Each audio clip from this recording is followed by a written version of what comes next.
Doctor Iqbal से किसी ने पूछा ना, डॉक्टर साहब आपकी शायरी में इतनी तासीर क्यों है, आपकी शायरी में इतना असर क्यों है? हो न वो फूल तो बुलबुल का तरन्नुम भी ना हो, चमने दहर में कलियों का तबस्सुम भी ना हो न साकी तो फिर मैं भी ना हो, खुम भी ना हो। खैमा अफलाक का इस्तादा इसी नाम से है, नफ्ज़े हस्ती तपिश आमादा इसी नाम से है। कुव्वते इश्क से हर पस्त को बाला कर दे, दहर में इसमें मोहम्मद से उजाला कर दे। कि मोहम्मद से वफा तूने तो हम तेरे हैं, ये जहां चीज है क्या लौह कलम तेरे हैं। लौह भी तू कलम भी तू, तेरा वजूद अल किताब। देखा क्या चाशनी है डॉक्टर इकबाल की शायरी में। लोग उसकी मुखालफत करते रहे, लेकिन फिर भी मैंने मुखालिफिन को भी डॉक्टर साहब के शेर पढ़ते देखा है।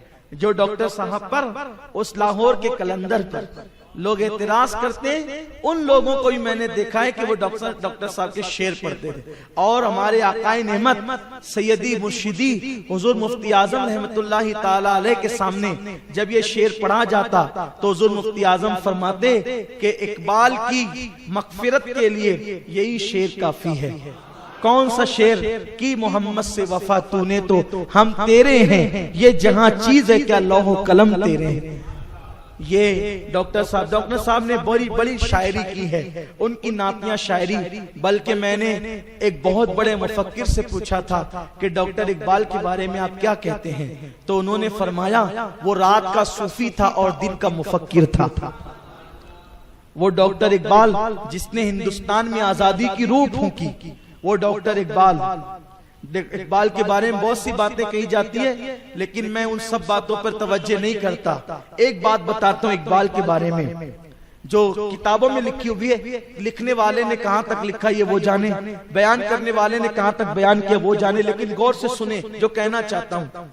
डॉक्टर इकबाल के बारे में एक रिवायत आई है। डॉक्टर इकबाल के खादिम थे, डॉक्टर इकबाल के खादिम थे, उनका नाम था अली बख्श।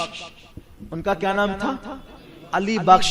इसका मतलब खादिम कट्टर सुन्नी था, इसलिए कि उसका नाम था अली बख्श। अली बख्श दूसरों के यहाँ शिर्क है। वैसे शिर्क की मशीन गन चलाने वालों की उस दौर में नई नई पैदाइश, वो नौजायदा थे उस वक्त, तो इसलिए जल्दी से लोगों पर उनके असरात मुरत्तब नहीं हुए थे। तो अली बख्श हजरत डॉक्टर इकबाल के यहाँ खिदमत करते थे। अली बख्श का कहना है कि एक रात डॉक्टर साहब ने मुझे आवाज दी, अली बख्श इधर आ।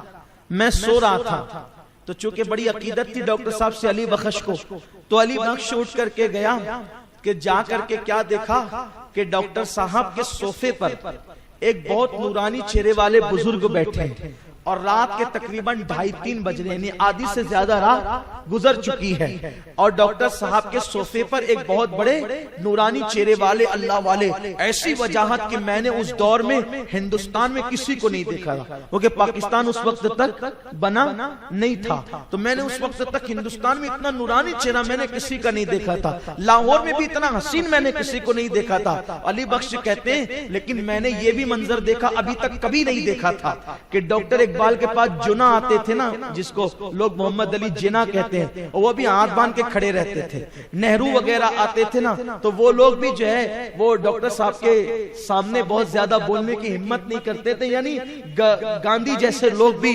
डॉक्टर साहब की के साथ बहुत ताजीम से पेश आते थे। और डॉक्टर साहब का अपना एक मिजाज था, शाहाना मिजाज, और किसी को खातिर में नहीं लाते थे, हर एक को खातिर में नहीं लाते थे। अखलाक अपनी जगह है, लेकिन हर एक को घास डालना डॉक्टर साहब का काम नहीं था। लेकिन मैंने ये मंजर अपनी आंख से देखा। अली बख्श कहते हैं कि डॉक्टर साहब के सोफे पर बुजुर्ग बैठे और डॉक्टर साहब उनके पैर दबा रहे हैं। डॉक्टर साहब उनके डॉक्टर साहब का पैर दबाना कोई मामूली चीज नहीं था किसी के। मैं देख करके हैरान रह गया कि ये क्या मंजर है। डॉक्टर साहब ने कहा अली बख्श एक काम करो, बाहर जाओ और बाहर जा करके जो वो लस्सी लेकर के आओ, 3 गिलास लस्सी लाओ। मैंने सोचा ये रात के इतने 3 बज रहे हैं और लाहौर में अभी सब सुना हो गया होगा और ये इनको लस्सी की सूझ रही है। लेकिन अली बख्श था बड़ा वफादार, का ठीक है लेकर आता हूं। कहते हैं जैसे मैं घर के बाहर निकला, बरसों से मैं इकबाल के घर में रहता था, लेकिन जैसे ही घर के बाहर निकला तो मैंने देखा कि करीब में एक नई दुकान खुली है लस्सी की। ऐसा लगता था जैसे आज ही रात खुली है लस्सी की दुकान, और लस्सी की दुकान पर बहुत नूरानी चेहरे वाले बुजुर्ग, जैसा चेहरा वहां था ऐसे ही कमोबेश यहाँ भी था, और वो लस्सी बना रहे थे। मैं गया और पैसे निकाल के कहा कि 3 गिलास लस्सी। उन्होंने 3 गिलास लस्सी दी और कहा ये पैसे ले जाओ।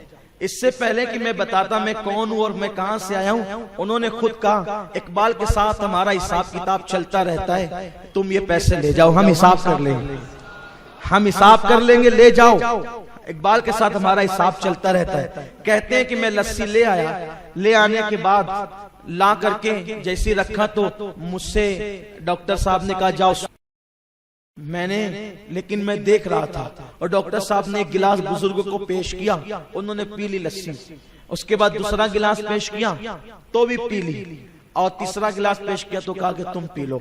डॉक्टर साहब ने पी लिया। उसके बाद वो बुजुर्ग ने कहा अच्छा मैं चलता हूँ। और बुजुर्ग जब जाने लगे तो फिर मुझे अली बख्श कह करके डॉक्टर साहब ने आवाज दी, अली बख्श इधर आओ और बुजुर्ग को बाहर तक पहुंचा दो। तो मैं बुजुर्ग के पीछे पीछे हो लिया। जैसे बुजुर्ग ने बाहर कदम रखा, एक रोशनी चमकी, मेरी आंखें चौंधिया गई और वो बुजुर्ग गायब हो गए।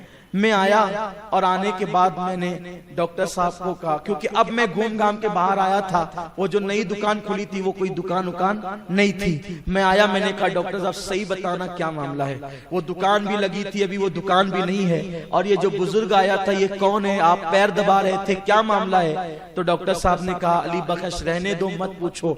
अली बख्श जिद पर आ गए, नहीं आपको बताना ही पड़ेगा, आपको बताना ही पड़ेगा। तो डॉक्टर साहब ने कहा इस शर्त पे बताऊंगा कि जब तक मैं जिंदा रहूं ये वाकया तुम किसी को नहीं बताओगे तो बताता हूं, का वादा करता हूं जब तक आप जिंदा रहेंगे किसी को नहीं बताऊंगा।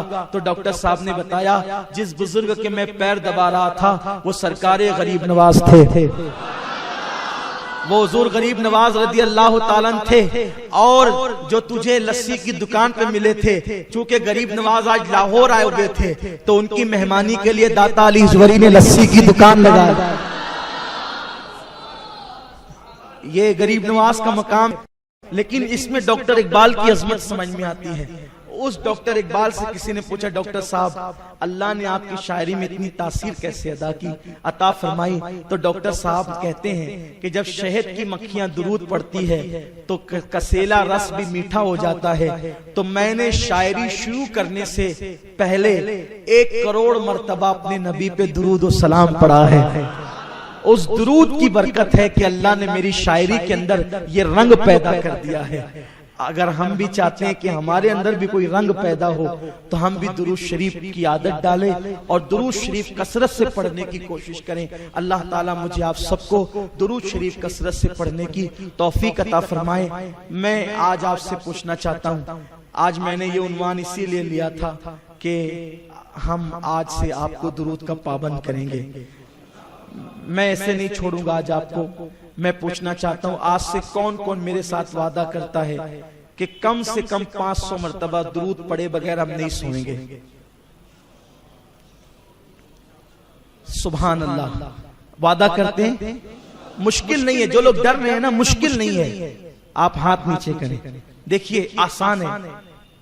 आप ये काउंटिंग वाली तस्वीर ले लें, ठीक है। बैठ के आजकल के मसरूफियत के दौर में आप नहीं पढ़ सकते, कोई बात नहीं, शर्माए नहीं। यार लोग गाली देते नहीं शर्माते, हम दुरूद पढ़ते क्यों शर्माए? लोग गाना गाते नहीं शर्माते, हम दुरूद पढ़ते क्यों शर्माए? काउंटिंग वाली तस्बीह ले लें और यूं इस तरह से उंगली में रख ले, छुप जाती है। और सल्लल्लाहु अलैहि वसल्लम सल्लल्लाहु अलैहि वसल्लम सल्लल्लाहु अलैहि वसल्लम सल्लल्लाहु अलैहि वसल्लम सल्लल्लाहु अलैहि वसल्लम सल्लल्लाहु अलैहि वसल्लम पढ़ते रहें।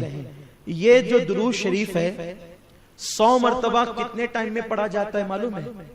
इत्मीनान से भी अगर आप पढ़ेंगे तो 2 मिनट में 100 मर्तबा आप पढ़ सकते हैं। कितना? 2 मिनट में। 500 मर्तबा कितने मिनट में होगा? बोलो। जो रसूल पूरी पूरी रात अपने लिए खड़े रहते थे, हम उस रसूल पाक के लिए 10 मिनट नहीं निकाल सकते? देखिए मैं आपको कह रहा हूं कि 2 मिनट में इत्मीनान से आप पढ़ सकते हैं। आप उसको चलिए एक तजुर्बा करते हैं। हम सब उंगलियों पे आप गिने, आप भी 100 मरतबा सल्लल्लाहु अलैहि वसल्लम पढ़े और मैं भी पढ़ता हूं।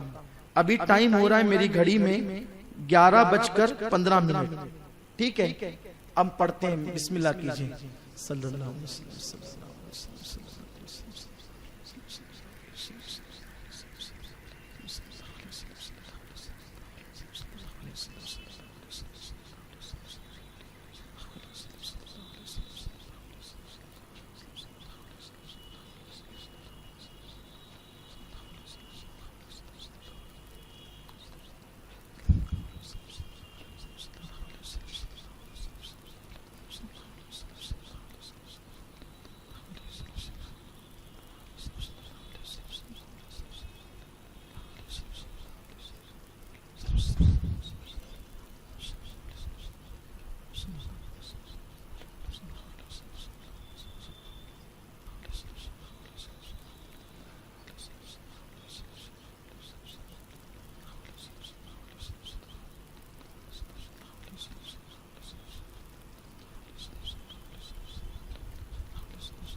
हो गया?